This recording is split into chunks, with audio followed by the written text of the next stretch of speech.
I wanna wake up in the morning where the orange blossoms grow, and the sun comes peeping in where I've been sleeping, and the songbirds say hello.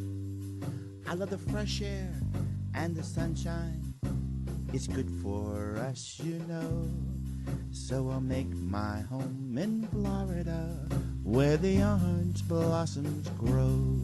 Hello, this is Sally Parks, talking to you from the Palm Harbor Museum, and one more wonderful oral history guest in Francine Larson, who has written a book about Palm Harbor. Written it with not only her own perspective, but the perspective of many of the residents who lived here. So welcome, Francine. Thank you. And I loved reading your book. It's Palm Harbor Payan. Thank you. And it is a book that is fond remembrances, I think, of this town, Absolutely. this village, and we'll talk more about that specifically. But I want to talk about your mother and father because they were such a huge influence on your life, clearly, and furthermore, they were obviously a big part of Palm Harbor and its growing up, if you will. Absolutely. So tell me about Mom and Dad. Where did they come from and how did they end up in Palm Harbor? Well, we were in Cross City, Florida. That's where I was born. And my dad was a depot agent there. And then he... depot means railroad depot. That's correct. Uh-huh. Railroad depot for the Atlantic coastline. And so when I was 5 years old, he, I guess, had bid the job about Palm Harbor, being a depot agent, and so he took it. And so we moved to Palm Harbor. And my dad had gone early because my sisters had to finish school. It was in the spring. So he came early and stayed with Mrs. Ulmer, who lived down by the water. And see, I don't know streets because when I was growing up, there was no street names. But where Pop Stansel Park is now, she lived down in that area. And I don't think she had exactly a boarding house, but she offered for him to stay there till the family came. And then after we all came, we rented a home in Ozona at first. But I can remember my mother and I coming to Palm Harbor, and my sisters came later. So it was just my mother and I, and she said, you know, she says, this place isn't even on the map. She says, I don't know how it's going to be or how big it's going to be, but it's just not on the map. But of course, my mom and dad loved the place, and we, as I said, we eventually rented a place in Ozona and became really comfortable with Palm Harbor. And it was just such a wonderful, wonderful childhood. I was 5 years old, and I started school the next fall. And where was that? What school? Ozona, Mm-hmm. Ozona Elementary. The old brick school that's on Pennsylvania Yes. Avenue. Mm-hmm. And had Mrs. Underhill for the first and second grade. And my mother was also working. She was pretty active. She worked for my dad at the Atlantic coastline. So in those days, I suppose an aunt stayed with you for various reasons to help out. And so my Aunt Edna stayed with me, and with us, and she walked with me on the first day of school to where we were staying in Ozona, to the Ozona Elementary School. And I had Mrs. Underhill the first and second grade, and Mrs. Revere, who was wonderful, the third and fourth grade. Daisy So, Revere is pretty much a Daisy legend in this community, isn't she? Oh, she absolutely is.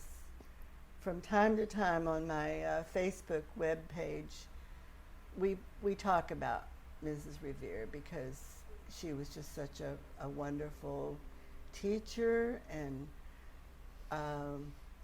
we had every May a maypole dance, and we would practice for that. We would have a maypole, and it would be these crepe paper streamers coming down, maybe 2 different colors. Coming down from a big pole. Right, right. And so we learned how to weave in and out the 2 colors, and we'd sing a song while we did that, and all the parents would come, and that was our big thing. May 1st. May 1st. Mm-hmm. She always did that. Mm-hmm. And Daisy Rivera was not only your teacher, but she also became principal, didn't yes, she? Yes, she was. Ozona? Mm-hmm. Mm-hmm. I remember her as being tall. She smelled wonderful. And she talked in such a sweet but instructive voice. And I remember one day, because I was really, really shy, and she said, today we're all going to sing a song by ourselves, and we're going to decide after the person has sang the song if their voice is low or high. So I remember Brunson Anderson sang his song, and it was Cool Water, I think was the name of it. Mm-hmm. And he did such a great job, and I thought to myself, what am I going to do? I can't sing, and I can't sing in front of people. But you know what? If Mrs. Revere said I could, then I could do it, because she knows everything. Isn't that great encouragement? It was.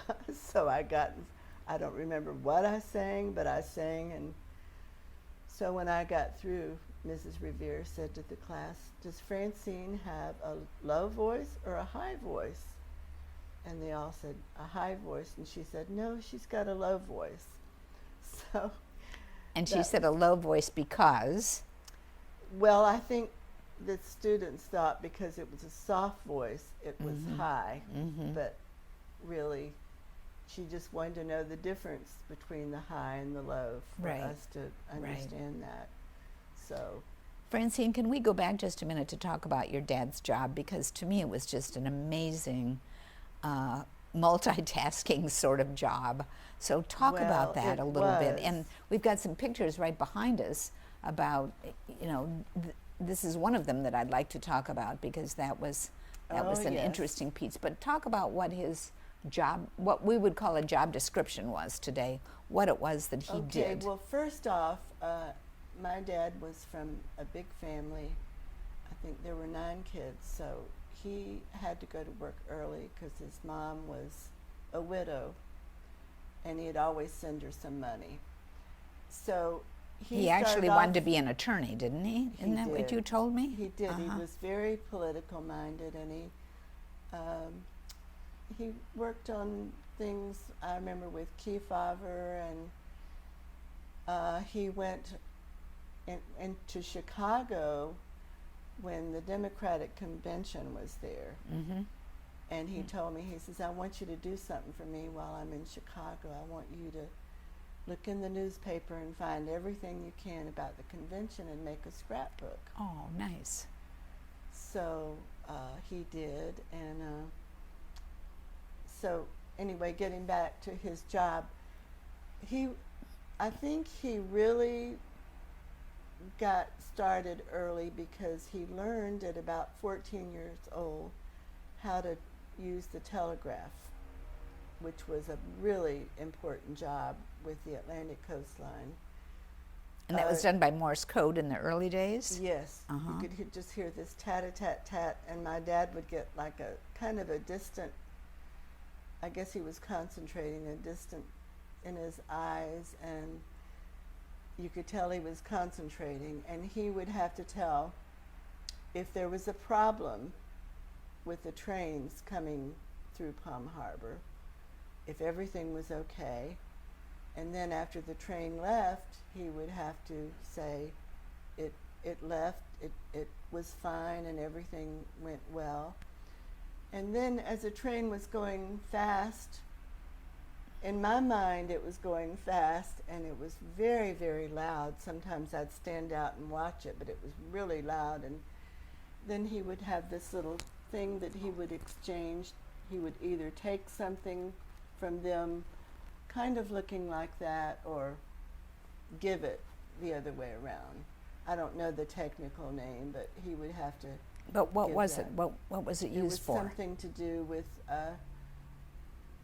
the orders, you know, what the Atlantic coastline was doing that day, Mm-hmm. and where it was going, and Was their so way forth. of communicating with the engineer on the train, Right. right? Uh-huh. Right, exactly. So yeah, he did have a lot of things to do. It was a multitasking job for sure. And then he sold tickets, I assume. Sold So he tickets, was the ticket agent. ticket agent, and like when the little kids would come, they'd want to take a train ride. They'd go to St. Petersburg, and he would get them all ready for that, give them tickets, and they'd come back the same day. But the main thing that took so much time and just a lot of hours, I mean, we would, as a family, we would all be helping. Even as a very young person, when I was about 7 or 8, I started helping my dad by stamping these pads with his name on it. And the pads were the bill that we would have to write out for each fruit that was brought in. And so Each there- fruit crate. crate, Uh-huh. mhm, Okay. individually. Mm-hmm. And so that's why I would be stamping his name to save time. And I think I got 5 cents a pad for doing that. And then I later on helped in other ways. But the whole family would be there. My Aunt Christine would be there, and she would live with us during the season, the fruit season, because my mom wouldn't have time to cook or anything because she would be helping my dad. And although he kept it in the family a lot, most times he would have to employ boys or young men to paste the bills on the fruit, which would be the final step. But I guess I got off track.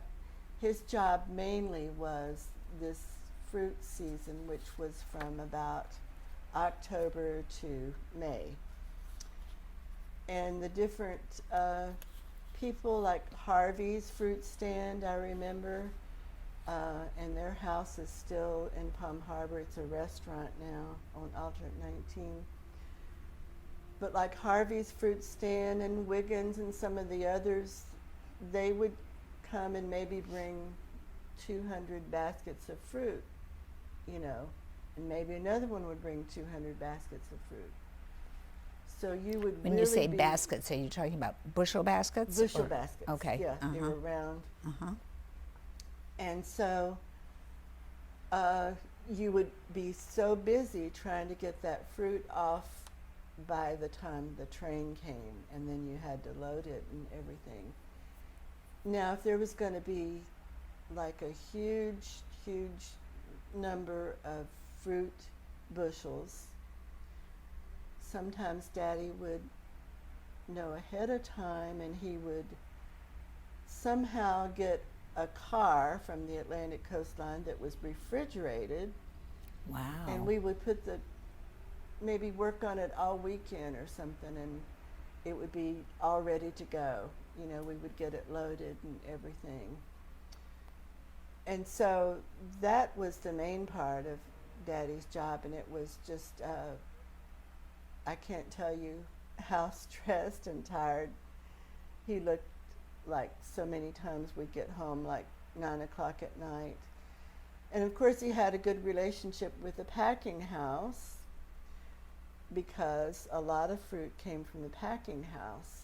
Talk a And- little bit about the packing house. What went on in there? I think I thought I knew, but then you told me more in your book that I didn't know. So Okay, well, many of the women in Palm Harbor were employed at the packing house during the fruit season.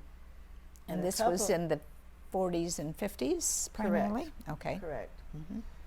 And I know of one person I talked with, and she said she actually went with her mom to the packing house and sat there quietly while she worked. And so my sisters, Daddy would send my two older sisters there sometimes if they needed extra help.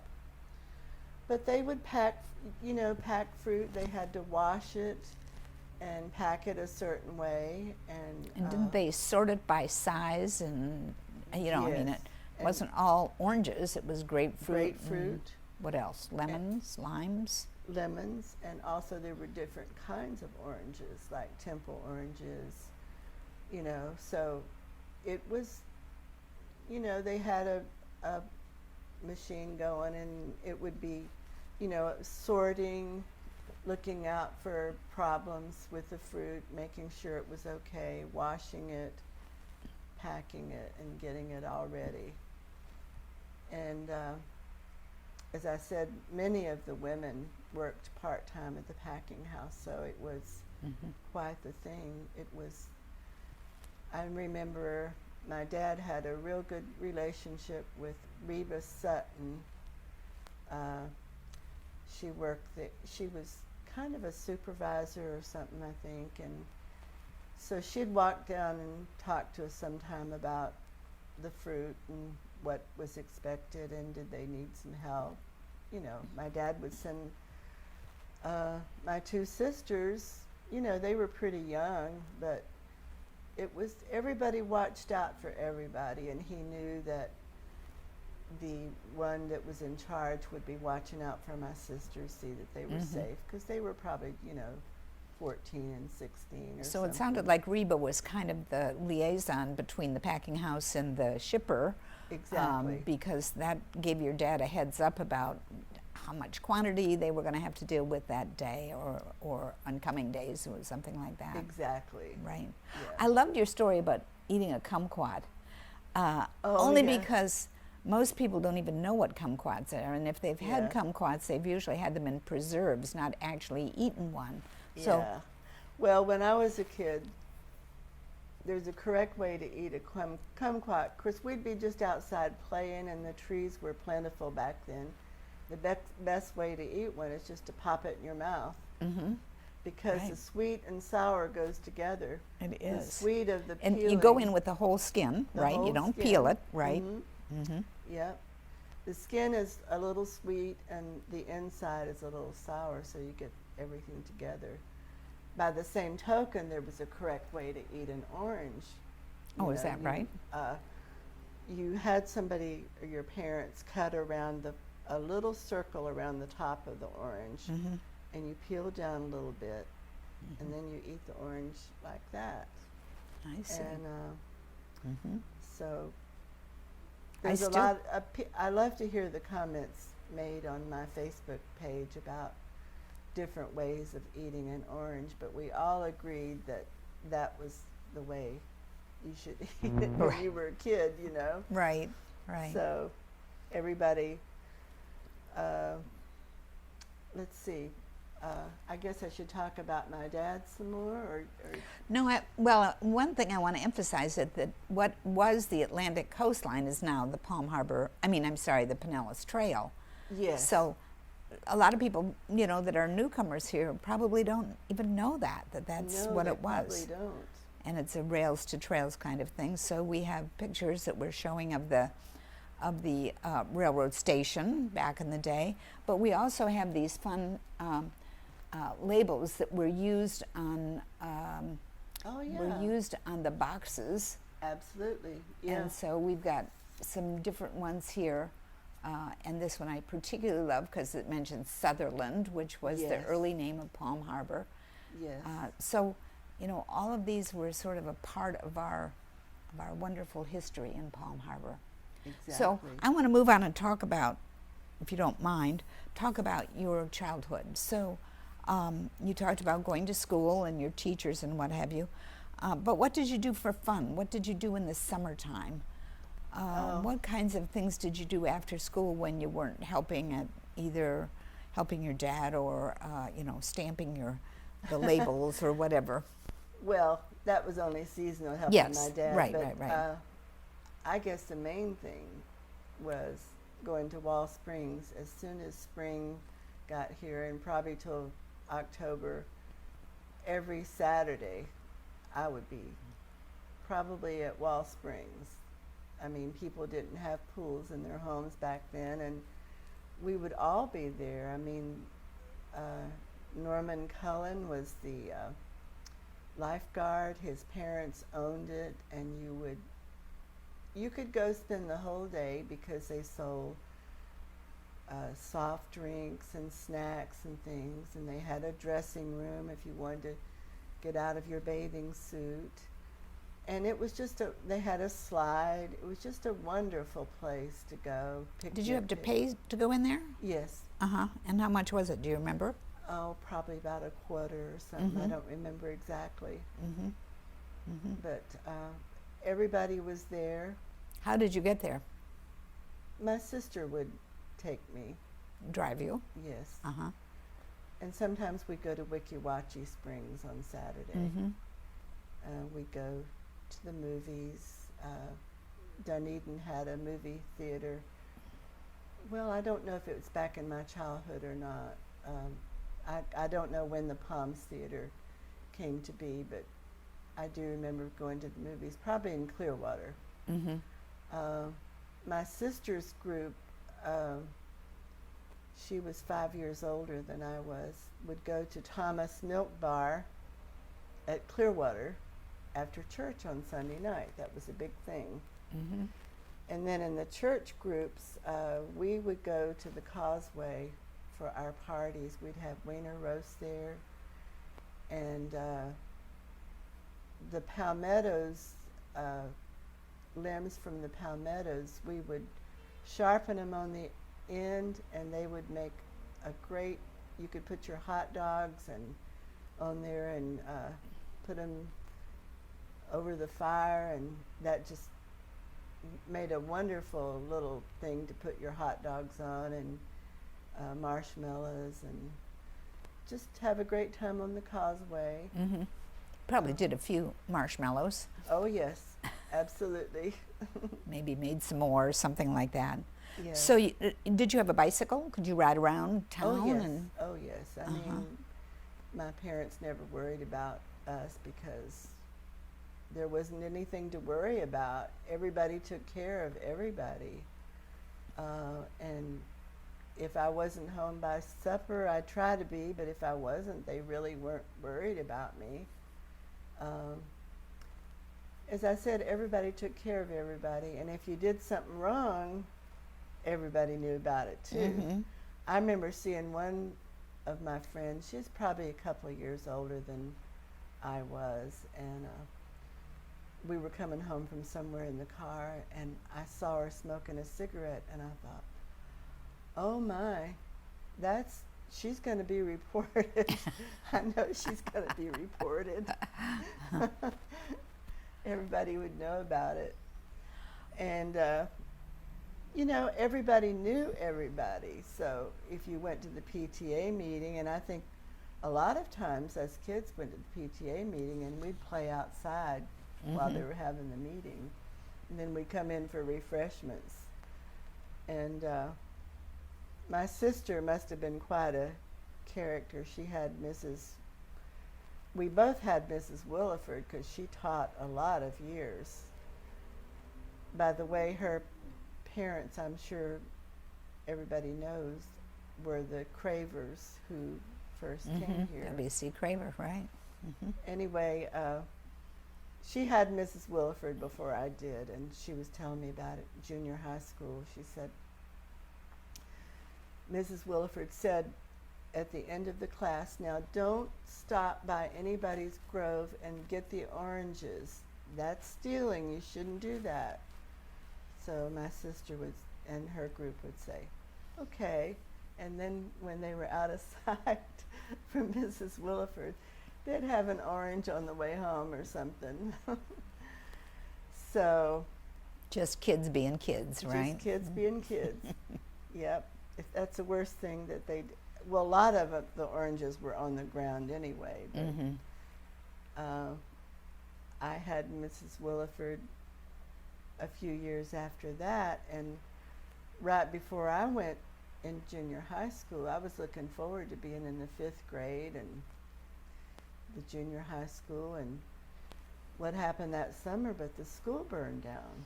I know. The Palm Yeah. Harbor Middle School, Yeah. junior high school, they called it then, right? Yeah, Burned to the ground, I understand. right. And we were just maybe a half a mile from the school, but you could hear the flames and you could see the smoke, and so it was kind of in the middle of the night, and so my parents and I jumped in the car and went to see what it was, and it was school, and we all had our pajamas on, and a lot of people were crying, and it was just terrible because we were going to school there this Right. coming year. So where I did go to school was in the manual training building, which was kind of like shop for the boys. Mm-hmm. And it was on that property? On that Yes. same, oh, okay. Yeah. So there was enough room for us to have, we had the 5th and 6th grade there. And then, of course, there wasn't any cafeteria or anything, but the county would donate things like figs and cheese and peanut butter, and we'd bring our lunch too. Mm-hmm. And we had milk, and, you know, I remember that as being happy memories Mm-hmm. once I got over the fact that the school wasn't there. So were you there for all of your years of junior high school in the manual training room, or did they No, rebuild? just that one year. Okay, and then they rebuilt the school on the same piece of property that it is Right. now. Right. Uh-huh. Yep. That is the school where we think of on 15th Street, That's right? correct. Mhm. Mm-hmm. And, you know, one of the things that you said just makes me remember my background too, which is in a small town where I grew up, where when you went off for the day, you might even be disciplined, not spanked, but disciplined by told that that behavior wasn't appropriate by somebody that lived down the street or in another neighborhood, but they knew you, and they knew you, that your parents would want them to do that. Oh, absolutely. So that was okay in Palm Harbor too? I think it just, like I said in the book, it takes a village to raise a child, and maybe that's what is missing today. You know, it's very much of an advantage to be in a small town. Of course, we're not going to be like it was in the 50s. We're not going to go back to that probably ever, but it was a wonderful way to go. And your teacher was more than your teacher, because she knew your parents and she knew all about you. For example, in the 5th grade, when I had Mrs. Williford, I came in, for some reason that morning, I don't know, I wasn't very nice to my mom. She was trying to tell me something, and I was being really mean. I don't even remember what I said, but I felt so bad about it when I got to school that morning. I could just see my mother's face, and I wondered, was she crying? Was she upset? So I finally couldn't stand it any longer, and I went up to Mrs. Williford's desk, and I told her what happened. I said, I was really mean to my mom this morning, and I was crying. I said, do you think she forgives me? And she said, yes, she's already forgiven you. I know that.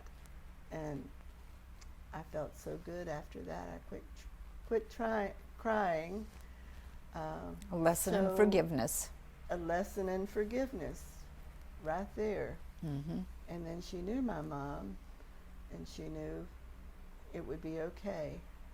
So another example was, there was a friend of mine a year younger than I, and her mother drowned when we were about 10 years old. Her mother drowned in Lake Tarpon.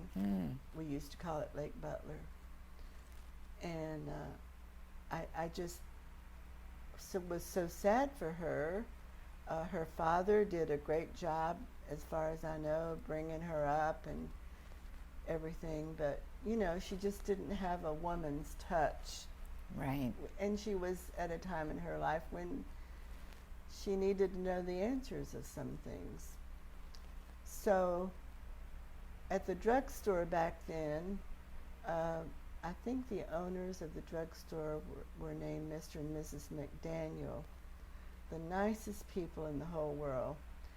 And after school, we'd go there and we'd get ice cream or a Coke or something. And so I won't give her name, but she lost her mom, and I think Mrs. McDaniel realized that she had some questions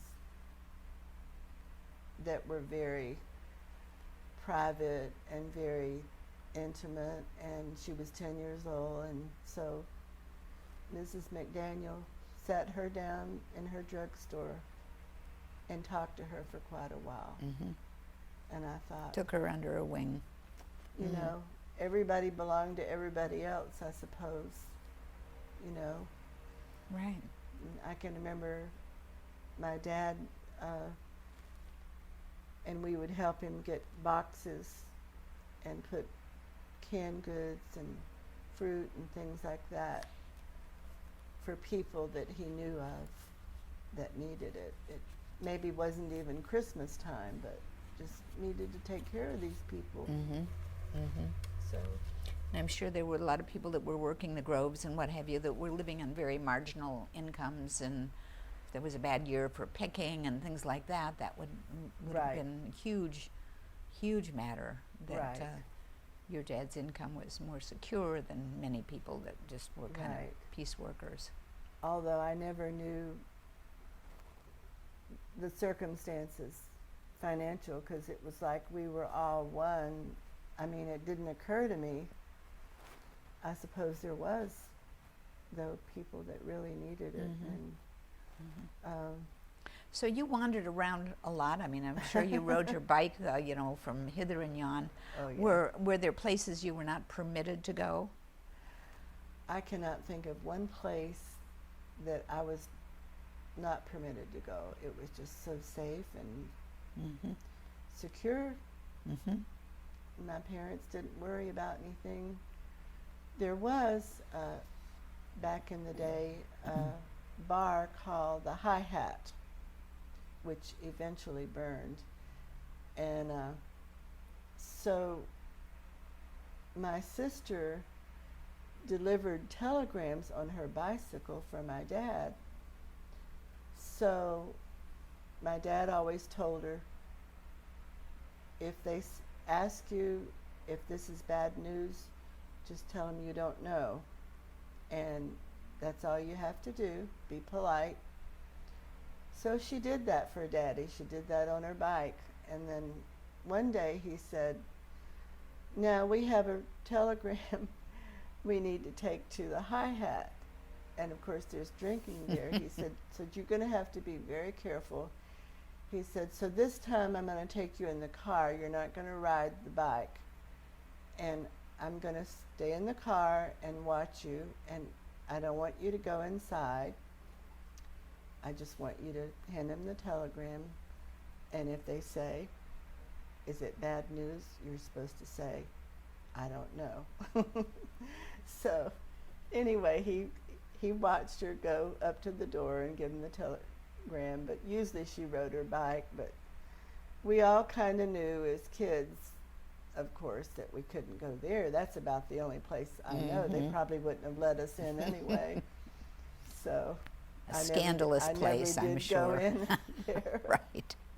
So let's talk about the Otto Ulmer house, because it's really Oh, yes. still there and quite famous for various reasons. So talk about it. It's on the corner well, of... on my website, Facebook webpage, they all call it the White House, Palm Harbor's White House. Right.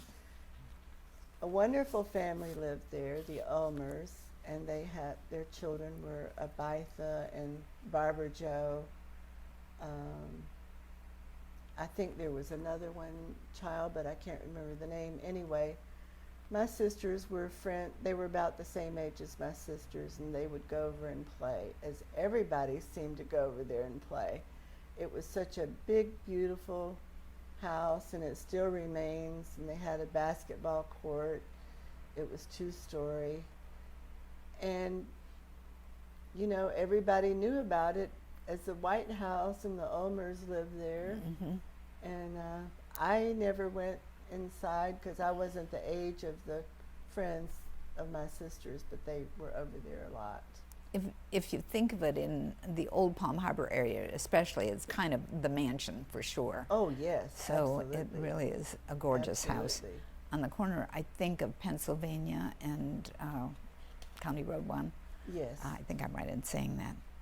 So you had an experience with a movie star one time, and I'd like to hear you tell us about that. Okay, well, that was when I was going to Palm Harbor Junior High School. I was either in the 5th or 6th grade, and somehow the teachers worked up a trip that we were going to go to Tarpon Springs and see Robert Wagner.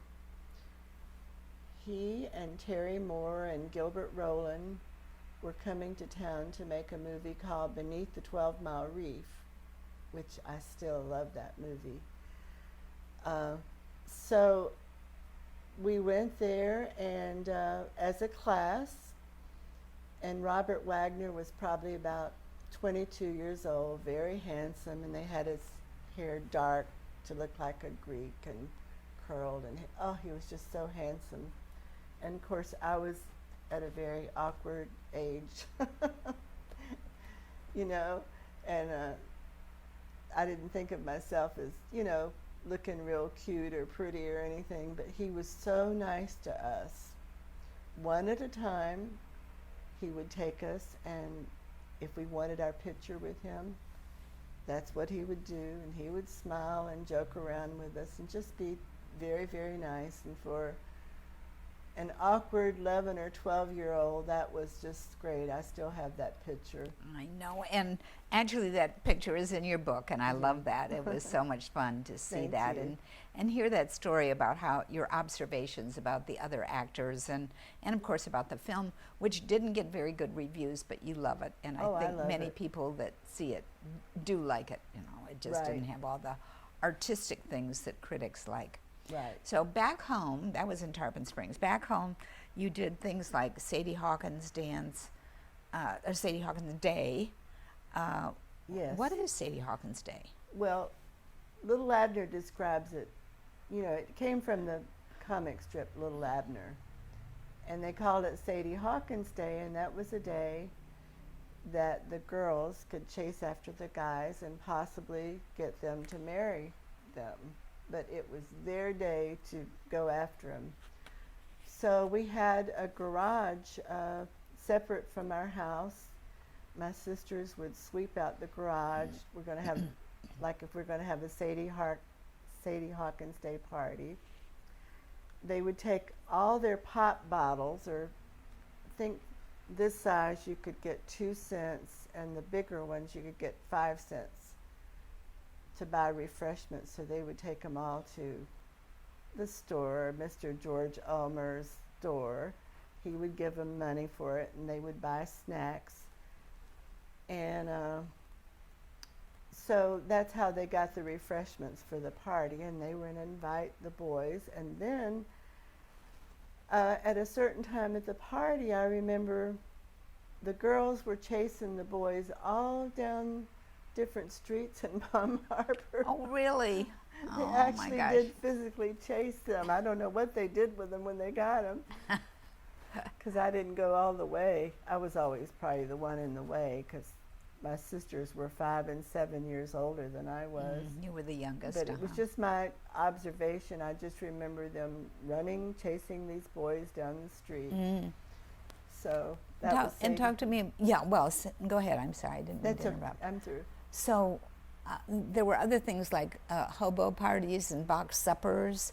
Talk about them. What were they? Oh, yes, I can remember my oldest sister, Charlene, especially, taking this box and decorating it for days to make it attractive. And then I don't remember what she cooked, but I imagine most people would have something like fried chicken and side dishes to go with it, because you would take your box dinner to a gathering, probably a church gathering, and a boy would have to buy your dinner, and that's why you want it decorated as nice as you could. They'd have to buy that, and then you would have dinner with the guy, so they would bid on it. I'm guessing maybe it went for like $2 or so back then. And It was sort of a little fundraiser, but it was also fun exactly. to match up the Exactly. boys and girls. Right. And probably some boys wanted to know, so what was your box, so that I can be sure and bid on it or something. Oh, yeah. Uh-huh. I'm sure. Right. Right. And then, Talk about the hobo parties. well, my sister, Jeannie, I have a picture of her with a hobo outfit. And they were near the railroad tracks, because their thing was, you know, the hobos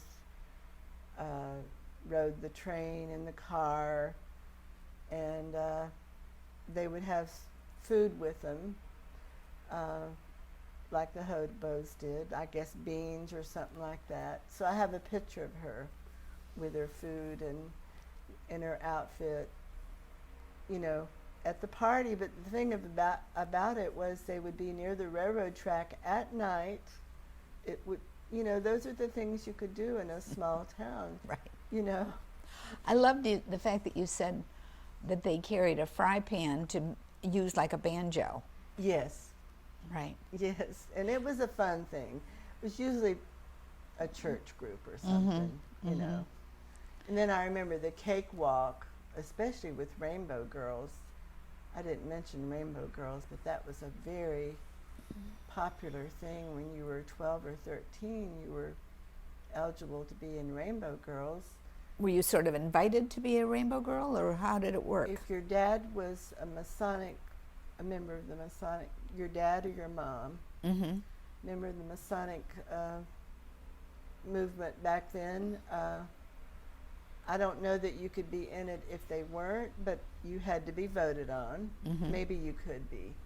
But most of the people, their parents were Masons. the Masonic Hall. So we would have a fundraiser now and then, and we would have a cakewalk. What's a cakewalk? I don't know that. Well, you put people, they bake cakes and they bring them to this occasion. To get money for it, for a cause. And a cakewalk is when you go around in a circle and you have chairs, and you have, if there's 6 people going to be in the walk, you only have 5 chairs, because some person, you're going to go around in a circle like that, and when they say, I guess whoever's giving the orders for the what you're playing, they'll say it's time to sit, or when the music stops, you sit real quick. So Kind of like musical chairs. yeah. So there's going to be one person that doesn't make it in time, so they have to go out of the game, and so on and so forth. I don't know exactly how it's coordinated with the cake. If the winner gets the cake or what, I don't know about that part. I just know that's how the game that we played. And people brought pretty cakes, I'm sure, to whatever the yeah. occasion was to make it Absolutely. beautiful. And then fish fries, of course. Oh, I mean, yeah. fish is huge in this area as you were growing up. Oh, yes. Well, my neighbor was Vivian Tinney, and as most people know, he was very musical. He could have been anybody as far as the music ability goes, but he chose to be a janitor. But for the schools, he would always play for their assemblies or whatever they wanted. Well, and I could hear him outside of my house because the windows would all be open, and singing. He had a beautiful voice. Well, and I played the saxophone, and his daughter played the saxophone, and then a couple of other people played, I think it was a trumpet and the drum. So one day he says, we're going to get ourselves a gig. I'm going to get all of you kids together. There were about 4 or 5 of us. And we're going to go play in Ozona for the fish fry. Oh, really? So that was my first gig at about 10 years old. No, I was older than that because I was playing the saxophone. I guess I was a teenager. Anyway, we played for one of the fish fries, and I guess that was the entertainment. But So were the fish fries held at the churches, or were they in just community-based, or did they have them at Ovis, the town hall, or where would they have a fish fry? Well, this was at the Ozona, well, it's a recreation place. It's a building. It's still there in Ozona. It's the Ovis Hall is what they call it, I think. Right. Uh-huh. But most of the fish fries, in my memory, were put on by the Masonic Hall, right in front of the Masonic Hall. Right on Florida Avenue, right where it still is. Uh-huh. Yeah, and they would be very widely attended. You weave through your book, Francine, a lot of stories about your church life in a lot of different ways. It was amazing to me, for example, that I think you said in school you often had to respond by Bible verses. Oh, you did. When they called the roll, you responded with a Bible verse. And it was kind of funny because the boys didn't seem to be as much into the Bible as the girls with their memory verses. So they would use the shortest one in the Bible, which is Jesus wept. So, I mean, maybe it was kind of funny, but at the same time, the principle of it was that we were supposed to learn the Bible, so that's when it wasn't, back then they weren't afraid to say something about the Bible, or a teacher was more or less Christ known as a missionary, actually. Supposed to influence your life. So, did you go to church every Sunday? I did. Uh-huh. Yeah. But your daddy didn't. My dad did not, and my mother was ill a lot, so I don't really know the reason why. But you girls went to church. We did. Yep. Sunday school. But Probably I know all good my dad influence. was a good man. He was a Christian, and I don't know why he didn't go to church there. Right. And so this kind of leads very nicely into discussing the Passion Play that took place for many, many years on the corner of County Road 1 and Florida Avenue, right up on that hill. Right. So yes, right there. Well, of course, talk back to me then, about the little history of that. How did it come about and so on? Do you know? Okay, well, back then, of course, there was no houses there, obviously. It was a beautiful hill, and it was started by a minister at the Methodist Church, and he decided that he would go together with the Baptist Church and all the churches there, really. But I think in that, back then, I only remember the Baptists and the Methodists, that it would be a thing that both churches would merge together and do it, and it worked out so good. It was, to this day, Easter doesn't seem like Easter to me because I don't have that service to go to. Mr. Ernest Walker had a deep, comforting voice, and he would narrate the pageant. There would be real donkeys, and I was an angel, I think. Some of us were angels, and there would be the choir, and then there would be the person that would play the part of Jesus, and it was the whole Easter story about Jesus being on the cross and raising from the dead, and it was very real. It was always like they timed it right when the sun was coming up, that Christ would be risen from the cross. And it was a big thing in the community. And the Boy Scouts would put the orange crates that were about that big, and you turn them over and it makes a good seat. Mm-hmm. So they would put out all the orange crates for the people to sit on, and then afterwards it was free coffee and donuts at the Masonic Hall For everyone? for everyone. Wow. I suppose the church paid for it. Mm-hmm. Probably, I remember some of those, because I went to some myself, they were pretty chilly early in the morning. Yes. And Yes, it so you will was. probably remember them being Yes, some Easters were Uh-huh. chilly, right. but that was a definite part of our childhood, and everybody enjoyed being a part of it. So they called it, initially at least, they called it the Sutherland Passion or Easter Sunrise Service. Mm-hmm. And it was really, as you say, it was a group of churches. I think the Presbyterian Church eventually got involved in it, and others. So Right. that was really a nice touch. I'm sorry they still don't do that. I know. We were talking about that on my website, and we wished we could have it somewhere, but of course, things are different now, and we couldn't Yeah. think of any place. But it was memorial Right. memories, good Mhm. memories. So I want to talk a little bit about your personal life, because you have a great story about meeting your husband, Jim. Yes.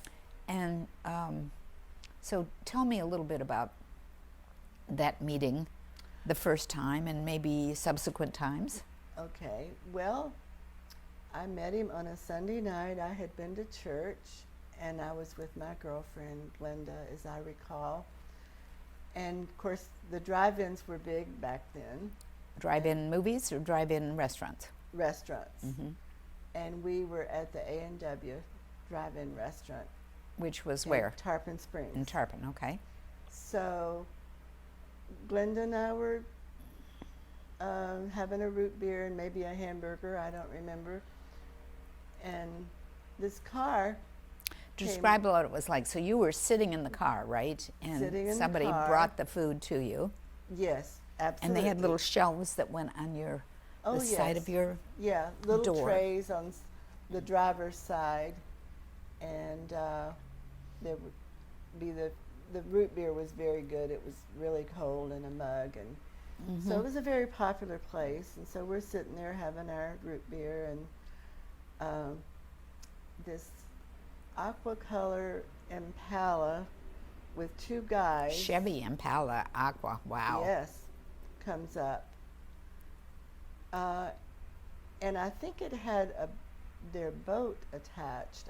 It's been so many years I can't remember. Anyway, I told my friend Glenda, I said, wow, those guys are sure good looking. Maybe they'll come over and talk to us. But you were trying to play it coy, if I remember Oh, yes. correctly. Yes. I said, don't look, just try to act normal and just don't look, So every once in a while, we could see them glancing at us, and we'd look at them, and we started talking to them through the window. I don't remember what we said, but anyway, after a few minutes, they did come over to the car.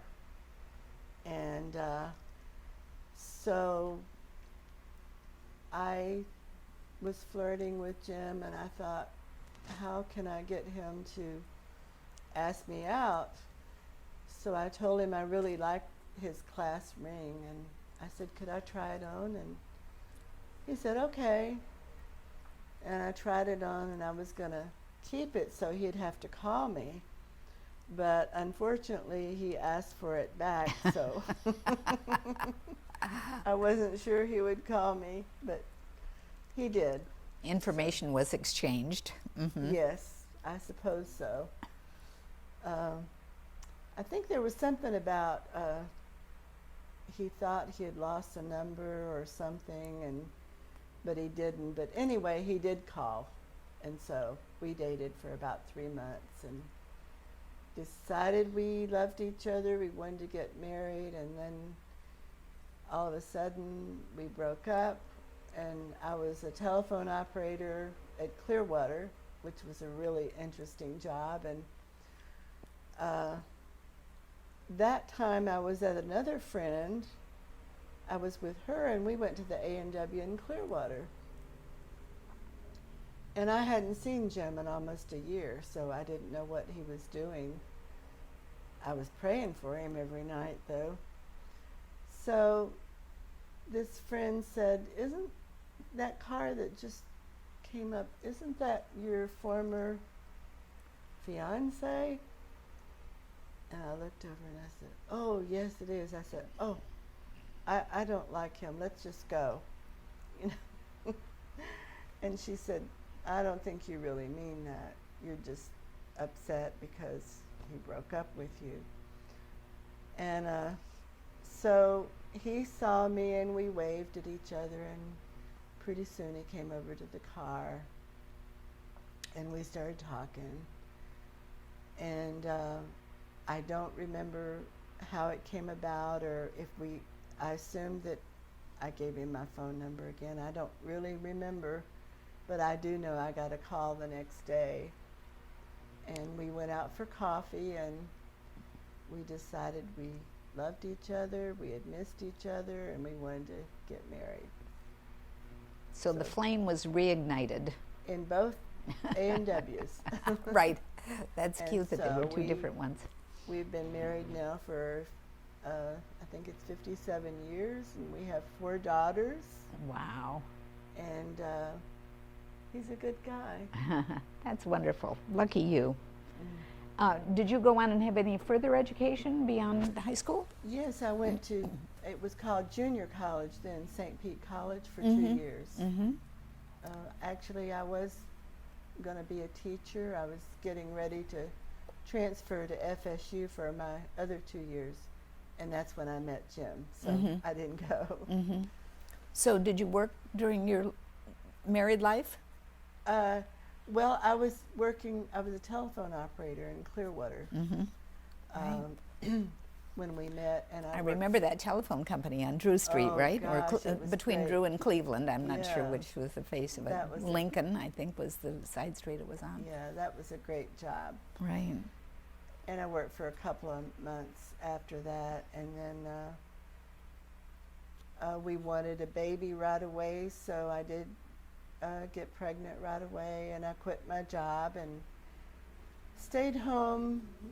I always wanted 4 children. I can remember sitting at the kapok tree with my girlfriend, and we'd daydream about what we wanted, and I'd say, "I just want to get married and have 4 children." Oh, And that's what I nice. did. And that happened. So when my youngest was nursery school age, I did go to work, and I started teaching at nursery school, and then I was a paraprofessional at San Jose Elementary, and then I eventually got into the medical world, and I worked at Meese Hospital for 7 years as a pager. I can't think of the word even right now. Monitor? Not pager. As the operator, switchboard operator, Right. for 7 years, and then after that I started working for doctors. So it was mainly in the medical field. So let me just kind of conclude with a couple of things. One is that you said almost a common thread through your book, it takes a village to raise a child, and you mentioned that today too. What does that mean to you, Francine? Well, the main thing it means to me is due to the fact that my parents did not attend church, I went to some of the people at church when I felt I had a worry or a problem, and one of the people that became one of my mentors was James Jenkins, and the other person was Mrs. Crow, and she would have young people at her house on Sunday night after church, and we would sing by the piano, and she would have something good to eat for us and everything, and she really loved the young people.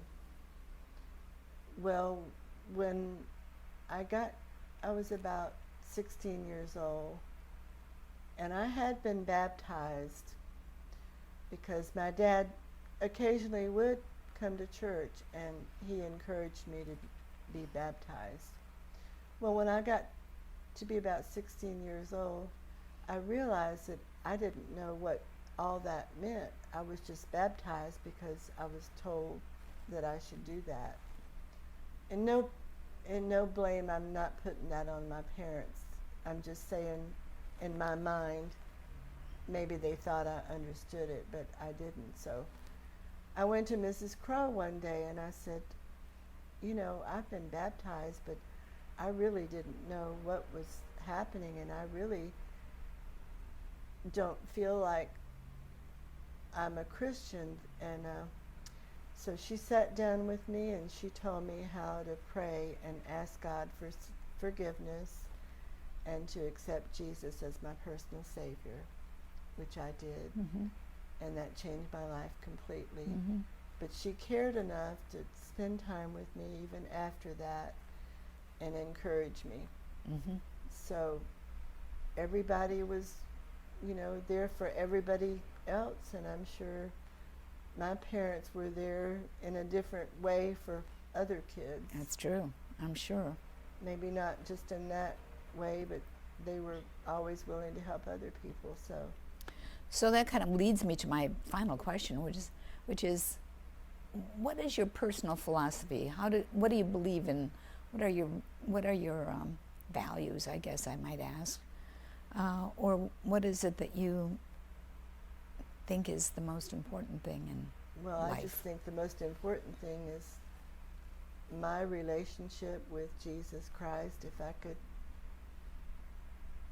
I could help another person to have that same relationship, if I could serve God in some way through my books or in something I say, that would be great. Mm-hmm. If I could do that. But I think it's the only thing in life that gives you peace and happiness, and I'm just so thankful. So I just want to be sure and mention your wonderful books, because we have the Palm Harbor Pan, which is the one that we've talked about primarily today, but you've done another book on Crystal Beach, which I haven't had the chance to read, and I look forward to reading it. Crystal Beach has a personality of its own. Oh, it does. For sure. And you have a co-author of this one, William Wisner? Yes. William Wisner, whom I believe you told me grew up right in Crystal did. Beach, so he has his perspective of some great stories, and of course Faith Mission was a big part of that story. Absolutely. And I know that's got to be a common thread. And then you've written a children's book, Francine, so Luella, who only liked yellow, is the story. So you've left some of those here at the museum. Thank you so much. It's lovely of you. It's been my opportunity and privilege to talk to Francine Larson, who is one of the people that has been long a part of Palm Harbor and now has had the boldness and courage and tenacity to write about it. Thank you, Francine, for being with me. Thank you for having me. I appreciate it. It was so a much. pleasure. Thank you. And I'll make my home in Florida, where the orange blossoms grow and grow. So